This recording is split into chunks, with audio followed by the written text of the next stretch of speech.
Student, आज हम पढ़ेंगे कंप्यूटर जनरेशन के बारे में। कल हमने इलेक्ट्रॉनिक कंप्यूटर के बारे में पढ़ा था कि इलेक्ट्रॉनिक कंप्यूटर जो आया था वो मार्क फर्स्ट था, और आज हम इलेक्ट्रॉनिक कंप्यूटर की अब सीरीज़ के अंदर कंप्यूटर की जनरेशन को शुरू करते हैं। कंप्यूटर जो जनरेशन है वो इसके स्पीड के अकॉर्डिंग बनाई गई है कि जब कोई जनरेशन होती है वो स्पीड के अकॉर्डिंग होती है। जैसे कि आपको मैं बताता हूँ, जैसे कि इंटरनेट की स्पीड है वो एक मतलब कि जनरेशन के अकॉर्डिंग है। जैसे 2G मतलब सेकंड जनरेशन, इसी तरह 3G थर्ड जनरेशन और 4G फोर्थ जनरेशन। मतलब जैसे जैसे जनरेशन होती है स्पीड के अकॉर्डिंग बनाई जाती है। तो हम सबसे पहले बात करते हैं फर्स्ट जनरेशन की। आज हम इस जनरेशन के टॉपिक को आज ही कंप्लीट कर देंगे। ये कंप्यूटर के आपको हिस्ट्री है, ये आप बिल्कुल आपको नोट करना है। एग्जामिनर के क्वेश्चन यहीं से होते हैं, ये करवानी ही पड़ती है। एग्जामिनर बहुत क्वेश्चन करता है हिस्ट्री से, क्योंकि सबसे जो स्टूडेंट की वीक होती है वो हिस्ट्री होती है, तो इसलिए यहाँ से क्वेश्चन रहते हैं, सभी ध्यान देंगे। अब हम बात करते हैं फर्स्ट जनरेशन कि फर्स्ट जनरेशन में क्या था। कि फर्स्ट जनरेशन के अंदर 1942 से ये शुरू हुई थी और 1955 तक ये जनरेशन थी। तो इस जनरेशन के अंदर जो यूज हुआ था, तो सबसे इम्पोर्टेंट पार्ट के बारे में आपको याद रखना है कि ये इसके अंदर जो यूज हुआ था वो वैक्यूम ट्यूब थी। अब जो वैक्यूम ट्यूब थी, ये जो ट्यूब थी ये मतलब इसके अंदर फर्स्ट जनरेशन में लगी हुई थी, ये काफ़ी हीट होती थी, मतलब ये हीट होकर जल जाया करती थी। ये सबसे बड़ी प्रॉब्लम थी इसकी कि वैक्यूम ट्यूब हीट होकर जल जाया करती थी। और इसकी जो स्पीड की बात करें, वो स्पीड कैसी थी? वो स्पीड सिंपल है कि स्लो थी, क्योंकि मैंने आपको बताया था कि जो मार्क फर्स्ट कंप्यूटर था वो इलेक्ट्रॉनिक कंप्यूटर था, और इलेक्ट्रॉनिक कंप्यूटर था तो वो कोई 2 वैल्यू को ऐड करने में कितना टाइम ले रहा था? 2 वैल्यू को ऐड करने में 5 सेकंड। तो सिंपल है कि ये जो कंप्यूटर बना उसके बाद इसकी ये जनरेशन थी। जनरेशन के अंदर इसकी बात करें, इसकी स्पीड कैसी थी? स्लो थी। इसके अंदर जो सिस्टम यूज हुआ वो कौन सा है? वो वैक्यूम ट्यूब है। हम वैक्यूम ट्यूब की स्पीड भी स्लो, और ऊपर से बात करें ये कैसा था? ये कॉस्टली था। जो भी था ये कॉस्टली था, मतलब स्पीड भी स्लो और कॉस्टली भी था। और इसकी सबसे बड़ी डिसएडवांटेज की हम बात करते हैं तो डिसएडवांटेज यही है कि ये चलने में स्लो था और ये कॉस्टली था, और वैक्यूम ट्यूब का इसके अंदर यूज हुआ था। अब बात करते हैं हम नेक्स्ट इसके बारे में। इसका स्टोरेज कैसा था? इसका स्टोरेज बहुत ही लो था। बात करें इसकी स्टोरेज की, इसकी स्टोरेज कैपेसिटी बहुत ही कम थी। ये इसकी डिसएडवांटेज है, इसकी स्टोरेज कैपेसिटी बहुत ही कम थी। ये किसी वैल्यू को ऐड करने में टाइम कैपेसिटी कितनी थी? इसकी टाइम कैपेसिटी की बात करें तो ओनली फॉर 5 सेकेंड। ठीक है, 5 सेकेंड के अंदर ये कोई 2 वैल्यू को ऐड, माइनस, सब्ट्रैक्शन भी कर सकता था, और मल्टीप्लाई, डिवीज़न, डिवाइड, ये सारे के सारे वर्क इसके अंदर होते थे। अब हम नेक्स्ट जनरेशन के बारे में पढ़ेंगे। जनरेशन के टॉपिक को थोड़ा हम जल्दी करें। इस जनरेशन में कौन से पार्ट थे उनके बारे में हम डिस्कस करेंगे। पहले आप इसका स्क्रीनशॉट या इसको नोट कर लीजिए।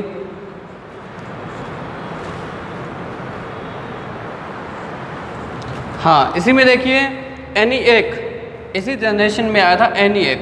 ENIAC 1943 और 1946 ये एक मॉडल था।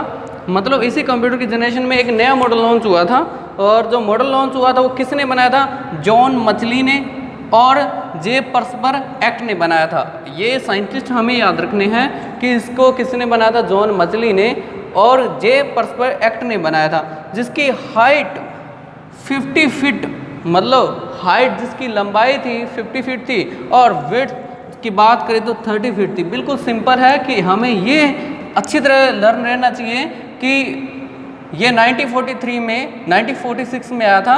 जो ये प्रोजेक्ट बनाने वाले थे वो कौन थे? जॉन मचली और जे पर्सबर एक्ट ने इसको बनाया था। और इसकी जो हाइट थी वो 50 फीट थी, और इसकी जो विड्थ थी वो 30 फीट थी। और इसके कंप्यूटर की स्पीड की बात करें तो सिंपल सी बात है, स्पीड, इसकी जो स्पीड है वो स्लो, और कैपेसिटी, अगर स्टोरेज कैपेसिटी की बात करें वो भी बहुत कम थी। मतलब कि यही MB के अंदर थी।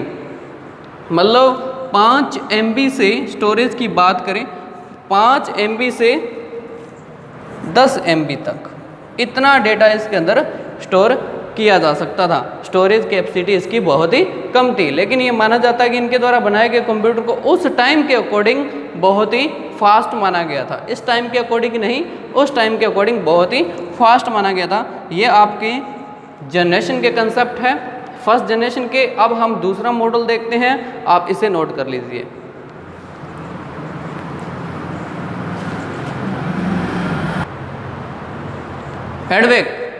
एडवेक कंप्यूटर 1946 1952 में आया था। इसके साइंटिस्ट को हमें याद रखना है, जॉन वॉन न्यूमैन। इसको जॉन वॉन न्यूमैन ने बनाया था। इसके अंदर डेटा स्टोरेज के लिए कार्ड टेप का यूज हुआ था, कार्ड और टेप का यूज हुआ था। किसी टाइम में एक टेप का यूज होता है, जैसे एटीएम कार्ड है, एटीएम कार्ड के ऊपर आप कभी देखना एक रिबन होता है। एटीएम जैसे कार्ड है, उसके ऊपर एक रिबन होता है। इस रिबन का यूज इस कंप्यूटर जनरेशन के अंदर हुआ था। इस रिबन के अंदर डेटा स्टोर होता है, डेटा स्टोर होता है इस रिबन के अंदर। इस रिबन के अंदर जहाँ तक डेटा स्टोर होता है, ये वहाँ तक फुल होता है। इस डेटा इसके अंदर स्टोर किया जाता है, जिसे कार्ड टेप कहा जाता है। और जो मेमोरी थी इस कंप्यूटर की, वो बिल्कुल मिन थी, मतलब कम थी। मेमोरी भी क्या थी? मिन, मतलब कम थी। इसकी मेमोरी कम थी, एमबी के अंदर थी। जैसे इस कार्ड की मैं बात करूं, इसकी मेमोरी तो केबी के अंदर होती है, क्योंकि इसके ऊपर इतना सा रिबन होता है। किसी टाइम में इसी रिबन का यूज़ करके इस रिबन में डेटा स्टोर किया जाता था, इसी रिबन से डेटा एक्सेस किया जाता था। तो इसके अंदर किसका यूज हुआ था? कार्ड टेप का यूज हुआ। किसके लिए? कार्ड टेप का यूज किसके लिए हुआ था?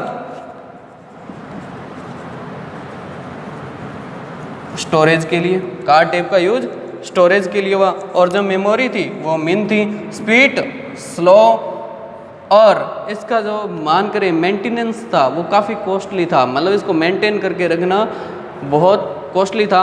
अगर इसके साइज़ की बात करें, जो मैंने आपको पहले कंप्यूटर की बताई थी, उसी के अकॉर्डिंग इसका साइज़ भी उतना ही था कि इसकी जो विड्थ थी वो 50 फीट और इसकी जो हाइट थी वो 8 तक थी। लेकिन इसका जो जनरेशन था, ये इस जनरेशन का कौन सा पार्ट है? सेकंड पार्ट है। आप इसको नोट कर लीजिए या स्क्रीनशॉट लीजिए। हाँ जी, अब हम नेक्स्ट जनरेशन के बारे में पढ़ते हैं। फर्स्ट जनरेशन के अंदर 2 कंप्यूटर थे।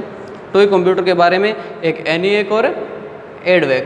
तो ये हमारी फर्स्ट जनरेशन कंप्लीट हो गई है। अगर मैं इसकी एडवांटेज की बात करूँ तो सिंपल बात है कि ये कैलकुलेशन और प्रोसेस करता था, और अगर मैं डिसएडवांटेज की बात करूँ तो ये स्लो था। अगर मैं एडवांटेज की बात करूं तो ये 5+5 को 10 करने का प्रोसेस करता था, और टाइम भी ओनली फॉर 5 सेकंड का यूज़ हुआ, जो उस टाइम के अकॉर्डिंग फास्ट था। तो उस टाइम के अकॉर्डिंग तो ये फास्ट था, तो अच्छा माना गया और बेस्ट माना गया। और इस टाइम के अकॉर्डिंग बात करें तो सिंपल बात है कि इसमें वैक्यूम ट्यूब का यूज हुआ। ये जितने कंप्यूटर बने हैं, अब आपका क्वेश्चन है क्या इसके अंदर वैक्यूम ट्यूब? इसके अंदर भी वैक्यूम ट्यूब का ही यूज हुआ था। ये सब वैक्यूम ट्यूब कंप्यूटर थे, और वैक्यूम ट्यूब हीट होकर जल जाया करती थी, ठीक है। और साइज़ में काफ़ी बड़े थे, इसलिए इसकी डिसएडवांटेज है कि साइज़ में बड़े थे, स्पीड भी स्लो, स्टोरेज भी कम, और मेंटेनेंस भी ज़्यादा और कॉस्टली भी थे। तो ये हमारे कंप्यूटर की इसके जनरेशन की डिसएडवांटेज है। अब हम पढ़ते हैं नेक्स्ट जनरेशन, इसको नोट कर लीजिए।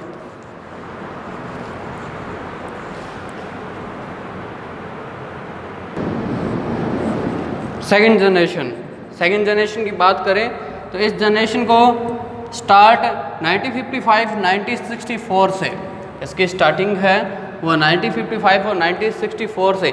अब बात करते हैं वैक्यूम ट्यूब के जगह किसका यूज़ हो गया था? ट्रांजिस्टर का। अब बात आती है कि ट्रांजिस्टर बनाया किसने था? ट्रांजिस्टर विलियम शोकले ने बनाया था 1947 में, और इनके साथ जो थे वो थे जॉन ब्रेडन, इन्होंने बनाया था, इन दोनों ने मिलकर बनाया था। और ट्रांजिस्टर का यूज वैक्यूम ट्यूब की जगह किया गया था, क्योंकि वैक्यूम ट्यूब जो थी वो हीट हो जाया करती थी और साइज में भी ज़्यादा थी, और इससे कंप्यूटर का साइज ज़्यादा था। सेकंड जनरेशन में ट्रांजिस्टर आने से इसका साइज क्या हो गया? कम हो गया, साइज कम हो गया। मेमोरी के अंदर भी इम्प्रूवमेंट हुआ, और इसके साथ साथ मेमोरी मेंटेन होने के साथ साथ ही इसके साइज स्पेस था वो भी कम होता गया और कंप्यूटर की स्पीड थी वो भी इससे बढ़ी ट्रांजिस्टर के यूज़ करने से। और एक है कि वैक्यूम ट्यूब की जगह, ये बात हमें याद रखनी है कि वैक्यूम ट्यूब की जगह ट्रांजिस्टर का यूज हुआ था और कंप्यूटर के साइज़ को कम करने के लिए इसका यूज़ हुआ और इसको बनाया था वो विलियम शॉकले और जॉन ब्रेडन ने इसका बनाया था। और इसके आगे के हम कंप्यूटर देखेंगे कि इस जनरेशन में कौन कौन से कंप्यूटर आए थे, तो आप इसको नोट कर लीजिए। देखते हैं कि इसके अंदर IBM इसके अंदर बात करते हैं, IBM की बात करते हैं। IBM ने इसके अंदर कंप्यूटर बनाए थे। IBM ने कौन से कंप्यूटर बनाए थे आप देख लो। इसके अंदर IBM 60 COBOL, बेसिक COBOL, इसकी लैंग्वेज का यूज हुआ। अब ये देखते हैं ये कंप्यूटर नहीं है, इस कंप्यूटर को जो बनाया गया तो IBM ने इस लैंग्वेज प्रोग्रामिंग का यूज किया था, इस प्रोग्रामिंग का यूज किया था। IBM 70 ये कंप्यूटर था और CDC ये कंप्यूटर था जो IBM के द्वारा लॉन्च किए गए थे। IBM ने अपने कंप्यूटर को लॉन्च किया जो हमारे सेकेंड जनरेशन के अंदर आते हैं। इसके अंदर बेसिक COBOL इस लैंग्वेज का यूज हुआ, ये हमें बात को याद रखना है स्टूडेंट कि इसके अंदर बेसिक और COBOL लैंग्वेज का यूज हुआ। और IBM की 2 सीरीज इसके अंदर बनाएगी और एक CDC सीरीज भी। अब बात करते हैं ये सीरीज किसकी है, ये भी IBM की ही है। IBM इंटरनेशनल बिजनेस मशीन जो हार्डवेयर बनाती है, ओनली फॉर हार्डवेयर बनाने का काम करती है। अब सेकंड जनरेशन हमारे यहीं कंप्लीट होती है। अब हम देखते हैं थर्ड जनरेशन। आज हम जनरेशन को कंप्लीट कर लेंगे।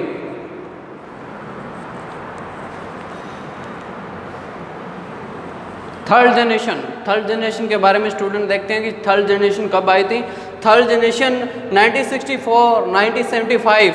हमें इसके अंदर बात याद रखनी है कि एक तो इसका जो साइज़ था वो कंप्यूटर का साइज़ बहुत कम हो गया था। किसकी वजह से कम हो गया था, IC की वजह से। और IC के अंदर कौन सी टेक्नोलॉजी का यूज़ किया गया, IC के अंदर इंटीग्रेटेड सर्किट, मतलब ये IC एक टुकड़ा है छोटा सा और छोटी सी एक चिप है इंटीग्रेटेड सर्किट, जिससे क्या हुआ कंप्यूटर का साइज़ और भी कम हो गया। और इसके अंदर IBM ने जो सीरीज लॉन्च की थी वो 360 और ICL 1900 से इसके अंदर सीरीज लॉन्च हुई थी और वेक्स 750 नाम की सीरीज लॉन्च होती है। फॉर एग्जांपल जैसे कि आज एक मोबाइल की सीरीज जैसे लॉन्च होती है, जैसे प्रोडक्ट लॉन्च होता है तो उसके आगे जो कोई ना कोई सीरीज दी होती है। फॉर एग्जांपल जैसे मैं सैमसंग का एग्जांपल लेता हूँ कि S1 सीरीज, जैसे S100, S200, इस तरीके से सीरीज होती है। सीरीज के अंदर क्या होता है कि इम्प्रूवमेंट होता है। ये सीरीज क्यों आई है, 2 सीरीज का मतलब ये है कि जैसे 1 सीरीज के अंदर कोई ना कोई कमी है तो इसके जगह कौन सी सीरीज लॉन्च कर दी उन्होंने, S2 सीरीज, जिसके अंदर इससे ज़्यादा इम्प्रूवमेंट किया गया है। इसी तरीके से थर्ड जनरेशन के अंदर भी यही था कि इसके अंदर IC के अंदर कौन सी टेक्नोलॉजी, इंटीग्रेटेड सर्किट लॉन्च हो गया और लॉन्च होने के बाद इसका साइज़ भी क्या हो गया, साइज़ भी कम हो गया और मेमोरी कैपेसिटी थी वो पहले से ज़्यादा हो गई। तो आप इसकी सीरीज और इसका ईयर आप सब नोट करोगे। और अब हम देखते हैं फोर्थ जनरेशन जो हमारी लास्ट जनरेशन है। इसके कंप्यूटर के अकॉर्डिंग लास्ट जनरेशन है 4 तक और 5th जनरेशन है वो 8% की जनरेशन है जो अभी चल रही है। तो अब हम नेक्स्ट जनरेशन देखेंगे।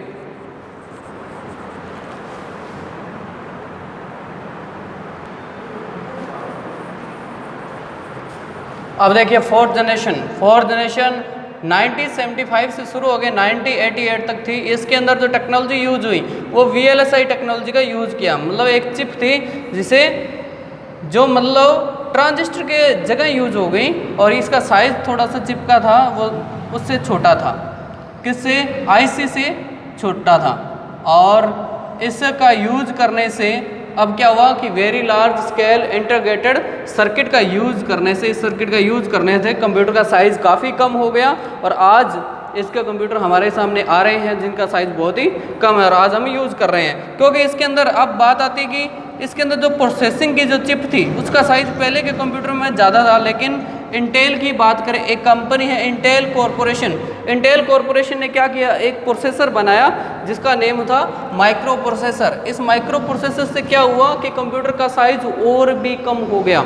किसका यूज़ करने से, माइक्रो प्रोसेसर का यूज़ करने से कंप्यूटर के अंदर जो स्पीड थी वो एक तो स्पीड में इम्प्रूवमेंट हो गया, अब बात करते हैं एक स्टोरेज में इम्प्रूवमेंट हो गया, और साथ में कंप्यूटर की स्पीड को जहाँ पर 5 सेकंड थी वहाँ पर आज कंप्यूटर की स्पीड नैनो सेकंड के अंदर आ गई। ये प्रोसेसर 8 बिट, मतलब बात करते हैं, देखते हैं कि 8 बिट मतलब जब हम कंप्यूटर में 8 कैरेक्टर प्रेस करते हैं, मतलब 8 कैरेक्टर हम एक साथ प्रेस कर देते हैं, एक साथ मतलब एक माइक्रो सेकंड पे ये डिस्प्ले कर सकता था, चाहे वो कुछ भी हो। एक साथ अगर आप 8 कैरेक्टर एक साथ प्रेस कर देते हैं तो इसकी स्पीड थी कि ये इतनी स्पीड से डिस्प्ले कर सकता था। अब बात आती है कि आज के टाइम में माइक्रो प्रोसेसर की जो स्पीड है वो कितनी है, वो मैं इस जनरेशन में नहीं, आपको 5th वाले में बताऊंगा कि आज के टाइम में इसकी स्पीड कितनी है। और हम बात करें ऐसे कंप्यूटर क्या थे, पेंटियम 4, इनको P4 भी कहा जाता है या पेंटियम 4 भी कहा जाता है। इसी के अंदर आए थे P3 पेंटियम 3 और इसी के अंदर आए थे P4 पेंटियम 4। अब हम बात करते हैं 5th जनरेशन, जो हमारा बिल्कुल लास्ट टॉपिक है। जनरेशन कंप्लीट हो गई है, अब देखते हैं लास्ट, अब देखते हैं 5th जनरेशन कि 5th जनरेशन प्रेजेंट टाइम में चल रही है। तो 9088 इसके अंदर जो टेक्नोलॉजी है ultra large scale integrated circuit, इसके अंदर ये टेक्नोलॉजी का यूज हुआ है। अब इसकी स्पीड की बात करें तो स्पीड आप जानते हैं या हाई स्पीड, और इसके अंदर भी कौन सी टेक्नोलॉजी, ULSI टेक्नोलॉजी। अब ये टेक्नोलॉजी करेगी क्या, अभी प्रेजेंट में ये कंप्यूटर बन रहा है, मतलब इसका अभी चल रहा है। आपको पता हो तो धीरे धीरे आपने मोबाइल सिस्टम में भी देखा होगा, हम जैसा बोलते हैं वैसा टाइप होता है, हम बोलते हैं तो सर्च होता है। मतलब मशीन अब इन ऐसी प्रोग्रामिंग की जा रही है कि आने वाले टाइम में रोबोट सिस्टम होगा। और जो बात करें स्टोरेज होगा वो भी बहुत, अब देखो मोबाइल का स्टोरेज भी 128 GB मतलब 1 to 8 तक का स्टोरेज आने लग गया है। आज की स्टोरेज की बात करें